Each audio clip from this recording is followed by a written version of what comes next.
24 heures. Pas un jour de plus. C'est tout le temps qu'il a fallu pour que la France réalise qu'elle avait, sans le savoir, été dirigée par un homme prêt à trahir la République.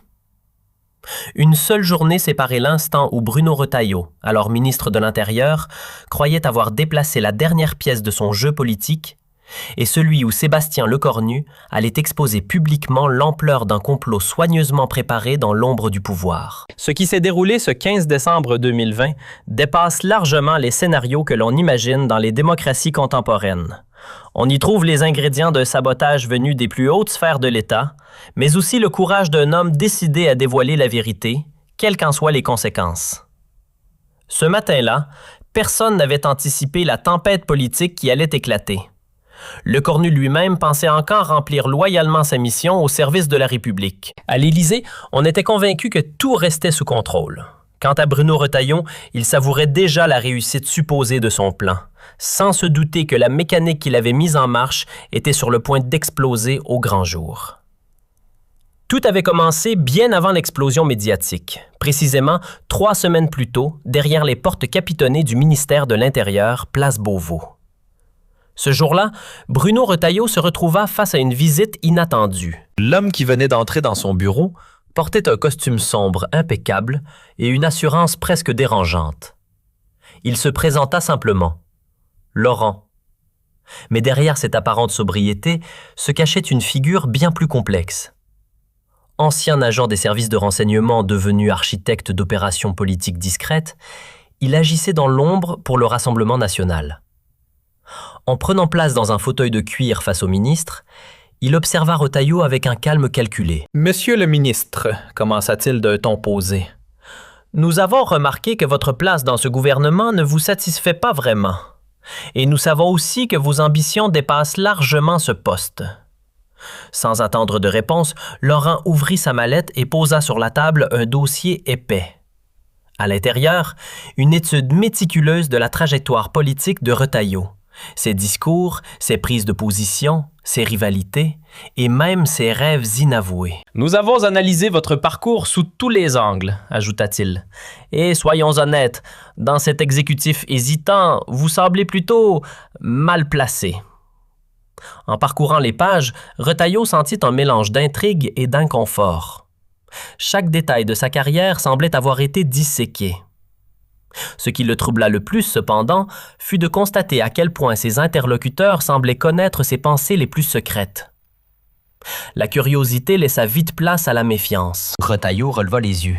« Très bien, mais que cherchez-vous exactement? » Laurent esquissa un sourire discret, presque satisfait. « Nous venons avec une proposition, une offre capable de transformer complètement votre avenir politique. » Le Rassemblement national lui promettait bien plus qu'un simple soutien symbolique. Financement de campagne, relais médiatiques puissants, appui d'élus locaux, tout était prêt pour bâtir une candidature crédible à la présidence. Et ce n'était pas qu'une promesse abstraite. Le travail préparatoire avait déjà commencé. Les stratèges du mouvement avaient cartographié les circonscriptions favorables, identifié les alliances potentielles et analysé les failles des futurs adversaires. Au premier tour, nous pouvons vous assurer au moins 15 %, expliqua Laurent avec assurance. Et avec une stratégie efficace et nos réseaux, le second tour pourrait devenir une réalité. Imaginez-vous en 2027, à l'Élysée. La perspective était vertigineuse. Depuis toujours, Retailleau nourrissait ce rêve de pouvoir suprême. Mais dans son camp politique actuel, il savait parfaitement que ses chances d'y parvenir frôlaient le néant. Ce que lui proposait le RN, en revanche, était unique. Une véritable opportunité d'atteindre le sommet de l'État. Une promesse qu'aucun autre parti ne pouvait lui offrir. Puis Laurent laissa tomber la véritable condition de son offre. Son ton resta calme, presque détaché, comme s'il parlait d'une simple formalité. Naturellement, il y a une contrepartie. Nous avons besoin que vous rendiez un petit service, disons, stratégique. Il marqua une pause avant d'ajouter, sans détour. Vous devez neutraliser Lecornu, de l'intérieur même du gouvernement. Retailleau se redressa brusquement. Saboter le premier ministre? Vous mesurez ce que vous êtes en train de me demander? Laurent, lui, resta imperturbable. Il entreprit alors d'exposer le plan avec une précision chirurgicale. Grâce à son poste au ministère de l'Intérieur, Retailleau disposerait des moyens parfaits pour construire un dossier accablant contre Lecornu. Et pas un simple soupçon. Une affaire de corruption financière suffisamment explosive pour anéantir sa crédibilité politique. Le scénario était soigneusement élaboré. On ferait croire que Lecornu avait touché des commissions occultes provenant d'entreprises chinoises en échange de contrats d'armement. Pour rendre l'histoire crédible, tout serait fabriqué. Factures falsifiées, comptes offshore inventés, témoins prêts à confirmer la version officielle. Laurent ouvrit alors une nouvelle chemise sortie de sa mallette. « Les préparatifs sont déjà en cours », expliqua-t-il. « Voici les sociétés chinoises qui seront mentionnées, les montants supposés des versements et même la chronologie des rendez-vous secrets où l'argent aurait circulé. » Le contenu du dossier était d'une précision presque inquiétante. Chaque pièce semblait avoir été conçue pour s'imbriquer parfaitement avec les autres. Date soigneusement choisie, lieu plausible, montant crédible. Rien n'avait été laissé au hasard. Laurent avait même anticipé les réactions médiatiques. Les questions probables des journalistes étaient listées, accompagnées des réponses que le ministre devrait fournir. Tout était déjà écrit, comme dans un scénario parfaitement huilé. « Le nom de code de l'opération sera Dragon Rouge », ajouta-t-il avec un léger sourire. Un symbole à la fois évocateur de la Chine et suffisamment inquiétant pour capter l'attention des médias. Retailleau ne put s'empêcher d'être impressionné par la sophistication du dispositif. Ce n'était clairement pas une manipulation improvisée. L'ensemble ressemblait davantage à une opération montée par des professionnels du renseignement. Malgré cela, il tenta une dernière question. « Et si je refuse ?» Mais au fond de lui, il pressentait déjà la réponse. Laurent sortit alors un troisième dossier, beaucoup plus mince que les précédents. Il le posa doucement sur la table. « Dans ce cas, il serait dommage que certaines informations circulent, » dit-il calmement. « Par exemple, vos arrangements financiers personnels avec quelques promoteurs immobiliers de votre région. Des détails qui pourraient, disons, éveiller la curiosité des journalistes et des magistrats. » Le dernier dossier que Laurent avait déposé sur la table n'avait rien d'innocent. À l'intérieur, des clichés compromettants montrant Retailleau recevant discrètement des enveloppes, des traces de comptes bancaires dissimulés et même des déclarations de promoteurs immobiliers prêts à témoigner. Le message était limpide. Ce n'était pas une suggestion, ni même une négociation. C'était un levier de pression d'une efficacité implacable. Laurent se leva alors tranquillement, comme quelqu'un qui venait simplement de conclure une affaire. « Je vous laisse 48 heures pour réfléchir, » dit-il d'un ton posé. « Passé ce délai, 2 chemins s'offrent à vous. Rejoindre notre camp et garantir votre avenir politique, ou refuser et regarder votre passé revenir frapper à votre porte. » Puis il quitta la pièce, laissant derrière lui un silence lourd. Cette nuit-là, Bruno Retailleau ne trouva pas le sommeil. Seul dans son bureau, il tournait en rond, prisonnier de ses propres calculs. Chaque possibilité passait dans son esprit. Les risques, les gains, les conséquences. D'un côté, une promesse vertigineuse, celle de viser l'Élysée avec l'appui d'une machine politique redoutable. De l'autre, la menace bien réelle de voir sa carrière s'effondrer sous le poids de ses propres compromissions. Quand l'aube finit par apparaître derrière les fenêtres du ministère, sa décision était prise. Confronté à ce dilemme brutal, coopérer avec l'extrême droite ou assister à la ruine de sa trajectoire politique, Bruno Retailleau avait choisi sa voie. Et cette voie passait par la trahison. Durant les 3 semaines qui suivirent, Bruno Retailleau transforma discrètement son ministère en véritable atelier de manipulation politique. Avec méthode et patience, il mit en marche une machine complexe destinée à fabriquer un scandale de toutes pièces contre Sébastien Lecornu. Les moyens de l'État, normalement consacrés à la sécurité intérieure, furent détournés pour alimenter cette opération. Des dizaines de fonctionnaires furent mobilisés, souvent sans comprendre l'ampleur du plan auquel ils participaient. La première étape consistait à bâtir une trace financière imaginaire. Pour cela, Retailleau fit appel à une société spécialisée en informatique, dirigée par un sympathisant du Rassemblement national. Mais en mission, créer de faux mouvements bancaires parfaitement crédibles. Sur les documents produits, Lecornu apparaissait comme le bénéficiaire de 2,8 millions d'euros versés par différentes entreprises chinoises entre 2018 et 2023. Sur le papier, tout semblait irréprochable. Mais la seconde phase était encore plus cynique, fabriquer des témoins. Retailleau avait repéré 3 anciens membres de l'entourage de Lecornu partis dans des conditions tendues. Leur rancœur allait devenir une arme. À coups de pression, de promesses et d'arrangements douteux, il parvint à les retourner contre leur ancien supérieur. Jean-Marc Durand, ancien conseiller technique, croulait sous les dettes depuis un divorce coûteux. Retailleau lui proposa un marché, 1 demi-million d'euros pour son témoignage, et la promesse d'un poste prestigieux dans une entreprise publique une fois le pouvoir conquis. Sophie Bernstein, qui avait autrefois dirigé la communication, était quant à elle poursuivie par l'administration fiscale. Pour elle, l'offre était simple, l'effacement de ses dettes et une protection judiciaire en échange d'une déclaration affirmant que Lecornu lui avait demandé d'étouffer certaines investigations journalistiques embarrassantes. Quant à Patrick Morel, ancien chauffeur du cabinet, il faisait face à une procédure judiciaire pour violence conjugale. Là encore, Retailleau proposa une solution. Un dossier enterré et un emploi fictif bien rémunéré, à condition qu'il raconte en détail de prétendus déplacements secrets de Lecornu à l'étranger pour rencontrer des financiers chinois. Une fois recrutés, ces témoins furent entraînés comme des acteurs. Les équipes de Laurent leur firent répéter leur récit encore et encore. Chaque phrase fut apprise par cœur, chaque réponse anticipée. Les versions furent harmonisées pour que leurs déclarations concordent parfaitement. La manipulation psychologique atteignait une précision presque scientifique. La 3e étape concernait la fabrication de documents administratifs. Des faussaires expérimentés furent sollicités pour produire de faux permis d'exportation d'armes, des notes de frais falsifiées et des ordres de mission inventés. Tout un arsenal bureaucratique destiné à donner une apparence de légitimité à l'accusation de corruption. Mais la phase la plus spectaculaire restait la 4e, préparer l'opinion publique. En coordination avec les stratèges de Laurent, Retailleau lança des milliers de comptes fictifs sur les réseaux sociaux. Pendant plusieurs semaines, ces profils diffusèrent méthodiquement des rumeurs. Fortune cachée de Lecornu, voyages luxueux financés par d'obscurs mécènes asiatiques, train de vie extravagant incompatible avec ses revenus officiels. Peu à peu, l'idée du scandale s'installait dans les esprits. Toute cette mécanique de rumeurs et de faux indices poursuivait un objectif précis.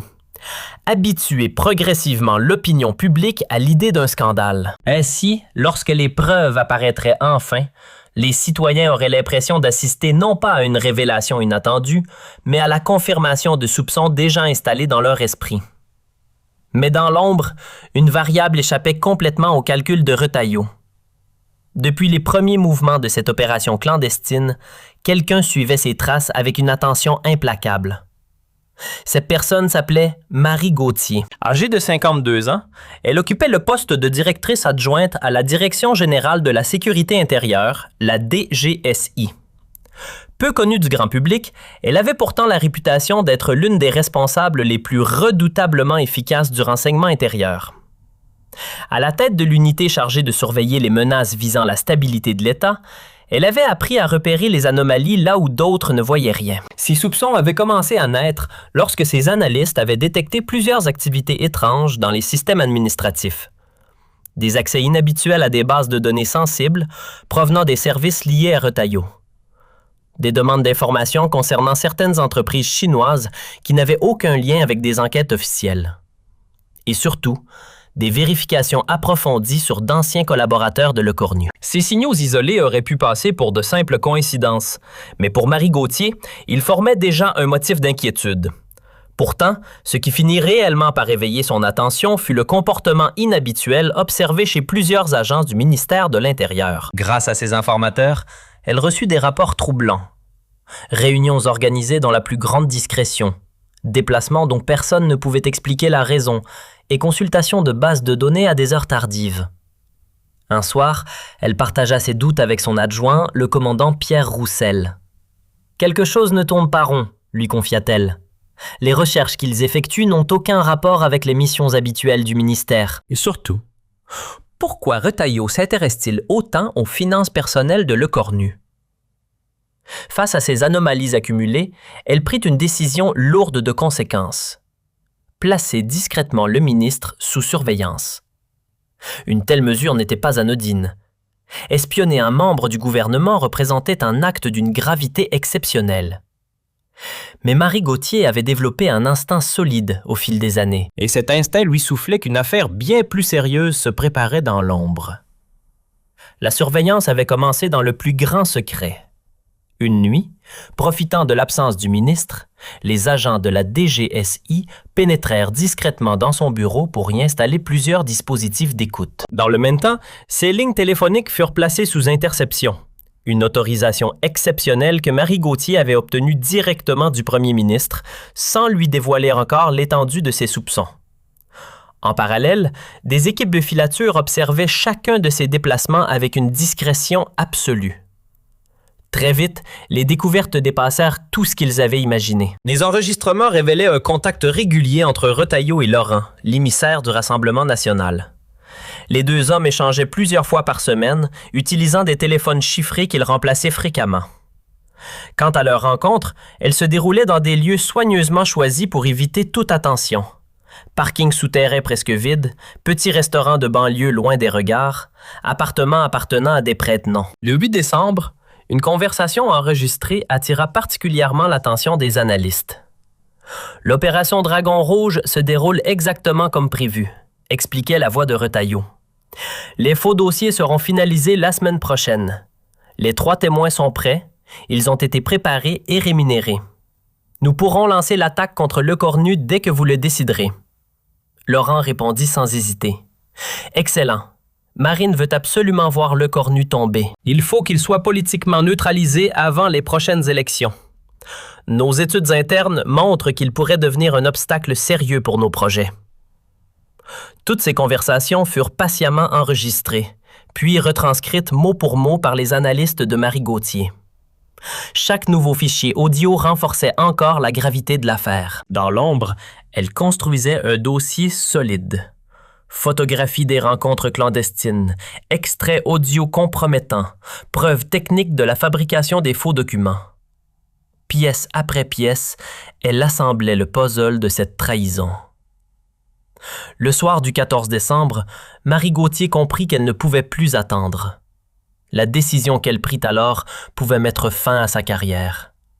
Elle allait prévenir directement Lecornu. À 23 heures précises, alors que le premier ministre terminait encore quelques dossiers dans son bureau à Matignon, son téléphone sécurisé sonna. « Monsieur le premier ministre, ici Marie Gauthier, DGSI, déclara-t-elle d'une voix grave. « Je dois vous rencontrer immédiatement cette nuit. Il s'agit d'un sujet relevant de la sécurité nationale. » 1 heure après cet appel nocturne, Marie Gauthier se trouvait déjà à Matignon. Assise face au premier ministre, elle avait posé sur la table un dossier rouge portant la mention « Secret défense ». L'atmosphère dans la pièce était lourde, presque irréelle. Elle prit la parole la première avec un ton grave qui ne laissait aucun doute sur la gravité de ce qu'elle s'apprêtait à annoncer. « Monsieur le Premier ministre, ce que je vais vous montrer dépasse largement ce que vous pouvez imaginer. Votre propre ministre de l'Intérieur prépare une opération destinée à vous renverser. » Lecornu resta un instant silencieux, les yeux agrandis par la surprise. « Renverser? Comment ça? » Sans répondre immédiatement, Marie Gauthier ouvrit lentement le dossier. Page après page, elle exposa les éléments accumulés par ses équipes. Clichés des rencontres clandestines entre Retailleau et Laurent, extraits audio de leurs conversations, copie des documents falsifiés destinés à accuser Lecornu. Puis elle conclut d'une voix froide. « Depuis 3 semaines, Bruno Retailleau agit pour le compte du Rassemblement national. Il a fabriqué un dossier entièrement fictif visant à vous accuser de corruption. Son objectif est simple. Vous discréditer publiquement demain matin lors d'une conférence de presse. » Face à ces révélations, Lecornu resta figé. Les pièces du dossier défilaient sous ses yeux. Faux transferts financiers impliquant des entreprises chinoises, témoignages achetés, documents administratifs manipulés. Tout avait été soigneusement monté depuis les bureaux même du ministère de l'Intérieur, avec l'appui de réseaux liés à l'extrême droite. Il finit par murmurer, encore sous le choc, « Mais dans quel but? » Marie Gauthier répondit sans détour. Parce que vous dérangez. Votre réputation d'intégrité, votre popularité grandissante et surtout votre refus de pactiser avec les extrêmes font de vous un obstacle majeur pour leurs ambitions politiques. Pour eux, la solution est simple. Vous écarter et placer quelqu'un de leur camp à Matignon. Ces mots tombèrent comme un coup de tonnerre. Pour Lecornu, la trahison avait un goût particulièrement amer. Celui qui complotait contre lui n'était pas un adversaire extérieur, mais l'un de ses propres ministres, un homme auquel il avait accordé sa confiance. Après un long silence, Lecornu releva les yeux vers Marie Gauthier. « Alors, que suggérez-vous » Pour la première fois depuis le début de cette nuit tendue, un léger sourire apparut sur le visage de la responsable de la DGSI. « Ne lui laissez pas l'initiative, » répondit-elle calmement. « Prenez-le de vitesse. Me dame atteint, avant qu'il ne présente son faux dossier. » L'idée qu'elle venait de formuler était audacieuse, presque téméraire. Plutôt que de subir l'attaque de son propre ministre, Lecornu allait retourner la situation et révéler publiquement la trahison. La nuit qui suivit fut interminable. Dans une salle sécurisée de Matignon, une petite équipe triée sur le volet se mit au travail. Marie Gauthier avait réuni ses meilleurs spécialistes. Le commandant Pierre Roussel pour encadrer les aspects juridiques, la capitaine Sarah Chen pour l'expertise technique et l'analyste Julien Marchand chargé d'examiner le réseau d'influence. « Nous devons être irréprochables », rappela Marie Gauthier à l'équipe. « Chaque élément doit être vérifié. Chaque document doit être authentifié.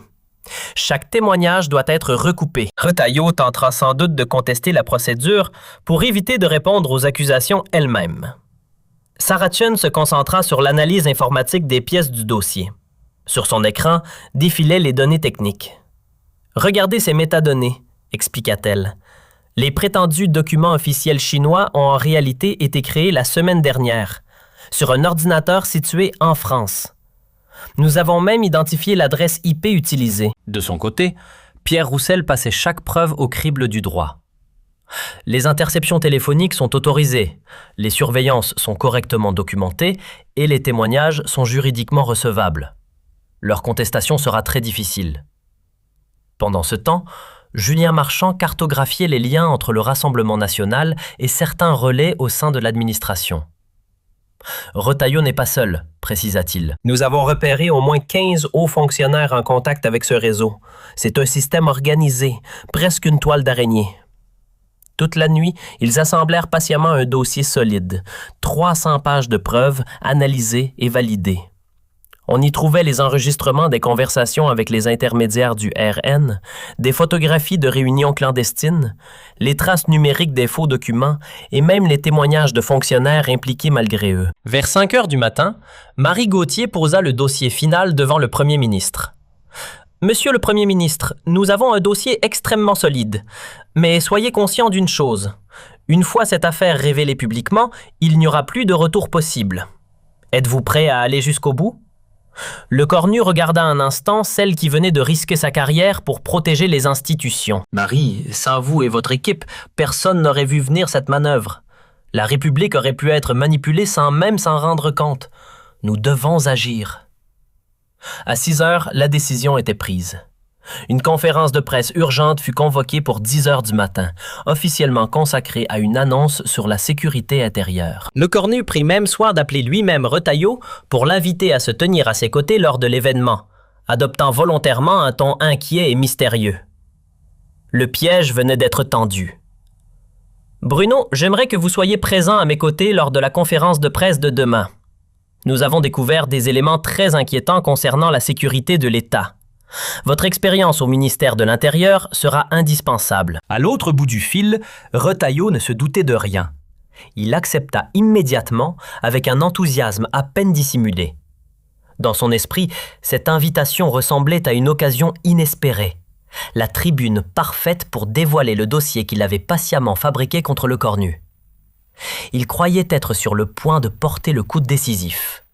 Ce qu'il ignorait totalement, déjà, c'est qu'il avançait vers le piège soigneusement préparé pour lui. « Excellente idée !» répondit-il avec assurance. « Justement, mes équipes viennent de terminer certains dossiers particulièrement intéressants. Cette conférence pourrait bien marquer un tournant dans votre mandat. Il raccrocha, visiblement satisfait. Dans son imagination, la scène était déjà écrite. Il révélerait son accusation, Lecornu s'effondrerait politiquement et lui-même émergerait comme l'homme providentiel. Dans quelques heures, pensait-il, Matignon serait à lui. Du moins, c'est ce dont il était convaincu. À peine l'appel terminé, Retailleau composa un autre numéro, celui de Laurent. « C'est parfait, annonça-t-il avec excitation. Lecornu m'offre lui-même la scène pour l'abattre. On ne pouvait rêver mieux. » Laurent, lui, resta plus prudent. Rester vigilant. Sous-estimer un adversaire est souvent la première erreur. Lecornu n'est pas arrivé à ce poste par hasard. Respecter scrupuleusement le plan. Mais Retailleau, grisé par ce qu'il croyait être sa victoire imminente, balaya l'avertissement. « Ne vous faites aucun souci. Dans 3 heures, Lecornu sera politiquement mort et je prendrai sa place.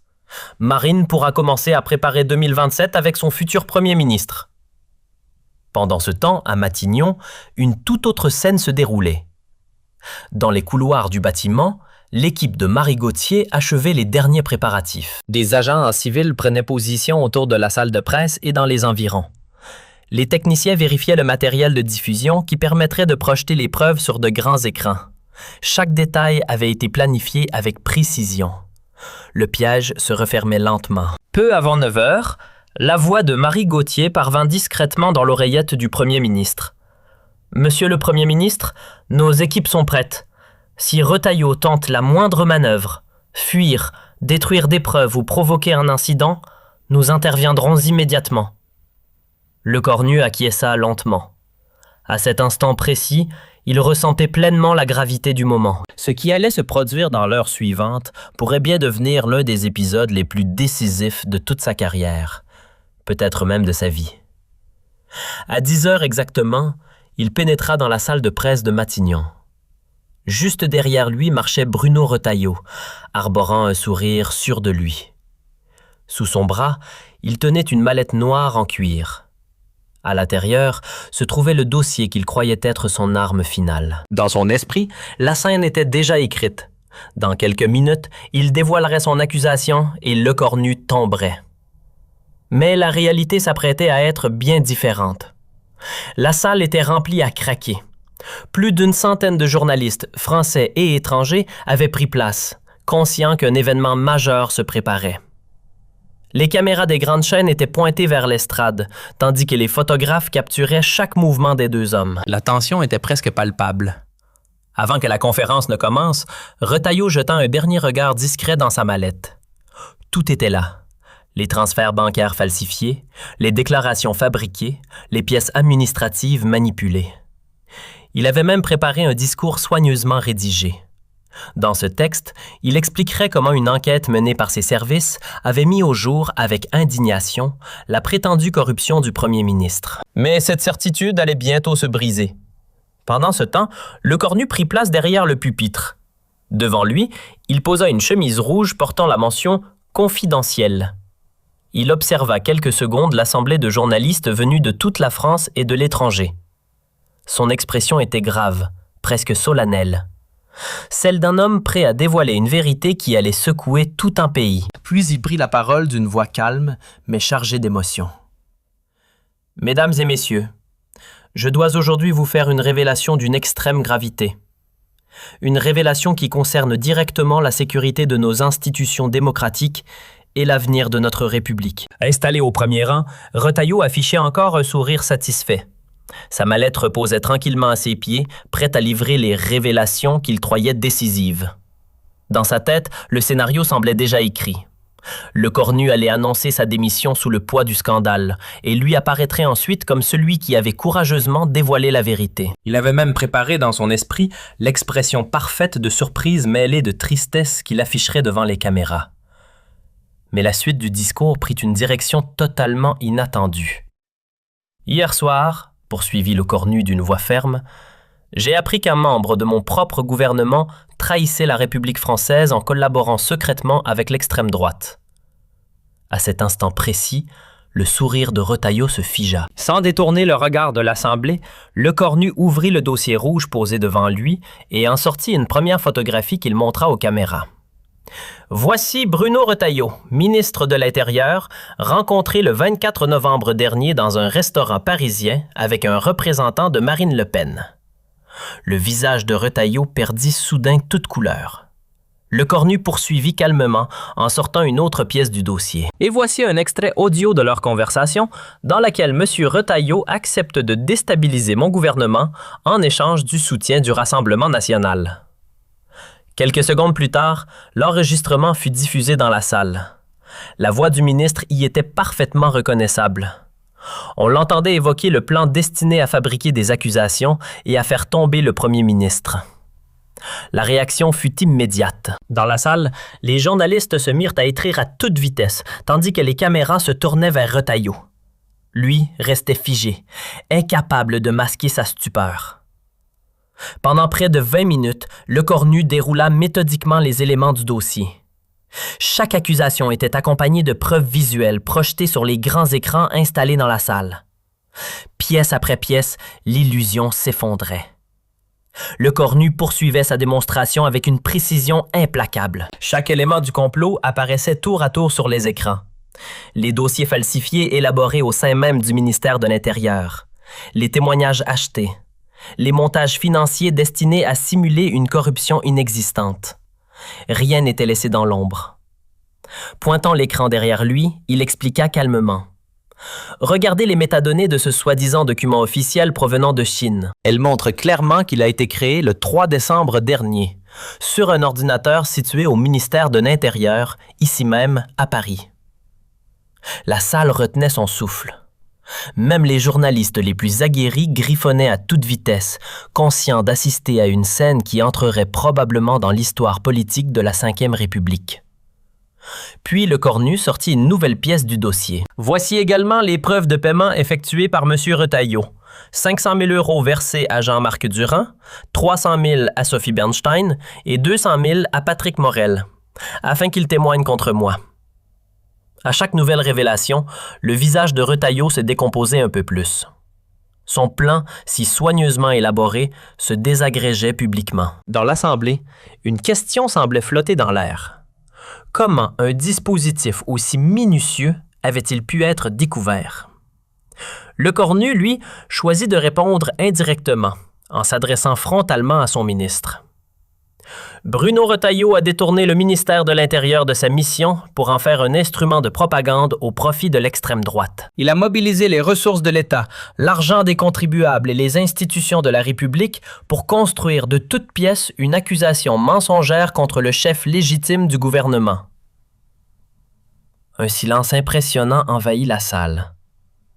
On n'entendait plus que le crépitement des appareils photo et le bruit rapide des stylos sur les carnets des reporters. Assis à quelques mètres, Retailleau semblait soudain vieilli de plusieurs années. Lecornu conclut alors d'une voix ferme. Au vu des éléments présentés aujourd'hui, je décide de relever immédiatement M. Retailleau de ses fonctions au sein du gouvernement de la République française. Par ailleurs, je demande au procureur de la République d'ouvrir sans délai une enquête pour haute trahison et intelligence avec l'ennemi. Le ministre tenta de se lever pour répondre, visiblement déstabilisé. « Monsieur le Premier ministre, c'est une erreur, une manipulation totale. » Mais les mots se perdaient déjà dans l'agitation de la salle. Lecornu ne laissa aucune place au doute. Sa voix, ferme et sans hésitation, coupa court à la tentative de défense de son ministre. Monsieur Retailleau, nos services disposent de 127 heures d'enregistrement de vos échanges avec des représentants du Rassemblement national. Nous possédons également les preuves de versement d'argent destinées à corrompre des témoins, ainsi que les déclarations de ceux que vous avez contraints à participer à cette machination. Il ne s'agit pas d'une confusion, mais bien d'un acte de haute trahison. À cet instant précis, 2 hommes vêtus de costumes sombres avancèrent calmement vers lui. Le signal venait d'être donné par Marie Gauthier depuis la salle de contrôle. « Monsieur Retailleau, DGSI, vous devez nous suivre immédiatement pour être entendu. » L'ancien ministre balaya la salle du regard, comme s'il cherchait une issue, un soutien, un miracle. Mais il n'y avait rien. Ses ambitions politiques s'effondraient sous les yeux de tous. En quelques minutes seulement, l'homme qui occupait l'un des postes les plus puissants de l'État venait d'être publiquement démasqué comme traître devant des millions de téléspectateurs. Les caméras captèrent chaque seconde de la scène. Les images de Retailleau quittant la salle menottée, le visage fermé, laissant derrière lui sa mallette remplie de faux dossiers, firent rapidement le tour du monde. Les répercussions furent immédiates. Moins d'1 heure après la conférence de presse, le parquet national antiterroriste annonça l'ouverture d'une enquête pour intelligence avec une puissance hostile et complot contre la sûreté de l'État. Dans l'après-midi même, l'ancien ministre était placé en garde à vue. L'affaire ne s'arrêta pas là. Les enregistrements révélaient également l'implication directe de Marine Le Pen. Ils montraient qu'elle avait été informée du complot visant Le Cornu et qu'elle en avait validé le principe. Pour la première fois depuis la naissance de la Ve République, une figure majeure de l'opposition faisait l'objet de poursuites pour tentative de coup d'État. L'onde de choc dépassa rapidement les frontières françaises. Dans toute l'Europe, les journaux évoquaient un complot d'inspiration extrémiste déjoué en France. Les institutions de l'Union européenne affichèrent publiquement leur soutien au gouvernement français et à ses institutions démocratiques. La réaction la plus impressionnante ne vint ni des institutions ni des partis politiques, mais directement des citoyens. Dans les heures qui suivirent les révélations, des rassemblements spontanés apparurent dans de nombreuses villes françaises. Sur les places publiques, des foules brandissaient des pancartes et scandaient « Merci Le Cornu! Vive la République !» L'opinion publique bascula presque instantanément. Les sondages publiés dans les jours suivants révélèrent un changement spectaculaire. En seulement 24 heures, la confiance accordée à Le Cornu bondit d'environ 30 points. Pour une large majorité de Français, il était devenu l'homme qui avait tenu bon face à la tentative de manipulation et protégé les institutions démocratiques. 6 mois plus tard, le procès de Bruno Retailleau se conclut par une décision judiciaire qui marqua l'histoire politique du pays. Le tribunal condamna l'ancien ministre à 15 années de réclusion pour complot contre la sûreté de l'État et collaboration avec des forces hostiles. Dans la même affaire, Marine Le Pen fut frappée d'une peine d'inéligibilité de 10 ans pour avoir encouragé une tentative de renversement du pouvoir. Entre-temps, Le Cornu avait acquis un statut presque mythique dans l'opinion publique. Beaucoup le considéraient désormais comme l'un des défenseurs emblématiques de la démocratie française, au point que son nom fut associé symboliquement aux grandes figures de la République. Interrogé à plusieurs reprises sur l'origine de son courage face à cette crise, Le Cornu donnait toujours la même réponse, simple et directe. Il n'y avait pas d'alternative. Lorsqu'un responsable politique détourne les institutions républicaines pour servir les adversaires de la République, il devient du devoir de chacun de l'exposer au grand jour, quel qu'en soit le prix. Aujourd'hui encore, les historiens évoquent cet épisode comme une date charnière de la démocratie française contemporaine. Le moment où un dirigeant refusa la compromission, rejeta la peur et choisit d'affronter la trahison. Bruno Retailleau croyait pouvoir triompher grâce à la manipulation et à la ruse. Mais il avait sous-estimé 2 forces qu'aucune stratégie ne peut facilement vaincre: la probité et la vérité. En l'espace d'une seule journée, les rôles s'étaient inversés. Celui qui pensait traquer sa cible devint la proie. Le complotateur fut dévoilé et les institutions républicaines furent préservées. Ce jour-là, Sébastien Le Cornu ne se contenta pas de déjouer une tentative de coup de force politique. Il entra définitivement dans l'histoire de la France.